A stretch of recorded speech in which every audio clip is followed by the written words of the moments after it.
Welkom terug op YouTube. We praten nog even door met professor Hans Rosling. You always say don't trust news media. Why should people not trust their daily news? No, I never said that. Ah, it's my fault, sorry. No. Sorry. But I said don't use media to understand the whole world. Media is excellent in communicating news, in explaining events. But to give that big picture, especially of things that shows slowly, media is as bad as is education. We just don't upgrade what is happening in the world. Did you say the media always focuses on the extremes, on the outside? No. What happens rapidly, what is current affairs for this year. But you know, the fact that out of 10 girls in the world today, between 8 years to 13 years, 9 go to school. You have missed that. Did you hear? Out of 10 girls in the world, 9 go to primary school today. Wisten jullie dat?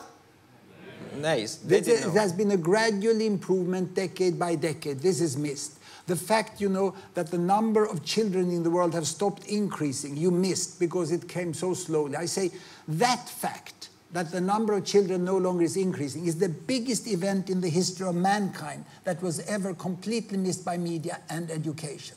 It's like things that happens too slow. It's like you walk through the studio. If you walk very slowly like this, you don't notice it, you know. Hij staat stil! Yeah. But if I do like this, you know, something happens, or if I fall, you know, that's news immediately. Wow, that's immediately news. I get it, yeah. So, but I can't imagine a new show bringing the news of the slowly increasing or slowly developing stories. I mean, the media isn't to blame for this, right? No, I don't expect media to do this. I have much higher expectations on education. Yeah. I have much higher... And the interesting thing is that the big companies now want to have education to upgrade their staff. We are more and more being asked for that. Because if you're going to sell products to the world, if you're going to see where you produce different things, you know, if you want to achieve sustainability and not transport things unnecessarily, you have to understand how the world is. You must have an updated world map, a road map of the world. Do you ever feel that, because your message is quite positive, you say, well, it's not like we expect, the number of children being born in the developing countries is lower than we expect. Your message is quite positive. Do you ever worry that people think, oh, it's not that bad with the world, let's not give to charity? No, I worry that young people in media still use the concept developing country, as you just did. Sorry, okay. No, just be serious about that. No, what do you mean with developing country? What is the meaning? Well, that's what we learn in school. We call it I the told you Eerste school, Wereld, forget Tweede school, Wereld, Derde Wereld. forget, too old.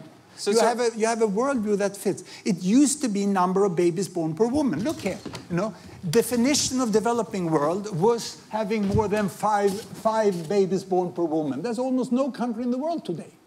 So now we have a vague idea that it's having less than $12,000 to $15,000. But you see, almost all countries are together down here with small families and relatively high income.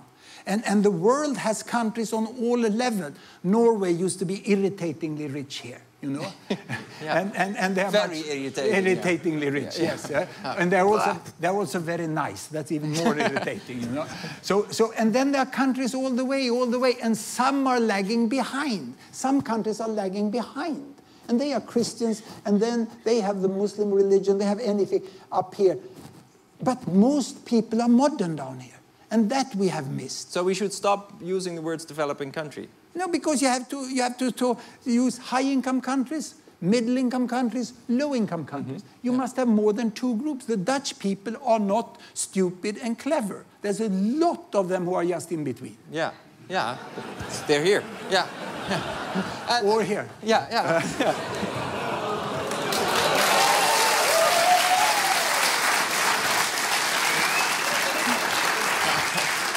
Okay. Touche. Last question.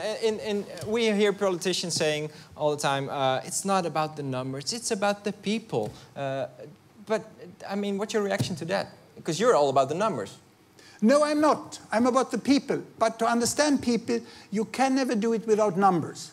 You must know how many have jobs, how many are unemployed. How many are healthy and fit? How many are disabled? But you must also understand how it is to be unemployed, what that means to you, how it is to be disabled. You can never understand your country and the world without numbers, and you can never understand it with only numbers. You need both the number and the human aspects. Okay, thank you very much. Professor Hans Rosling.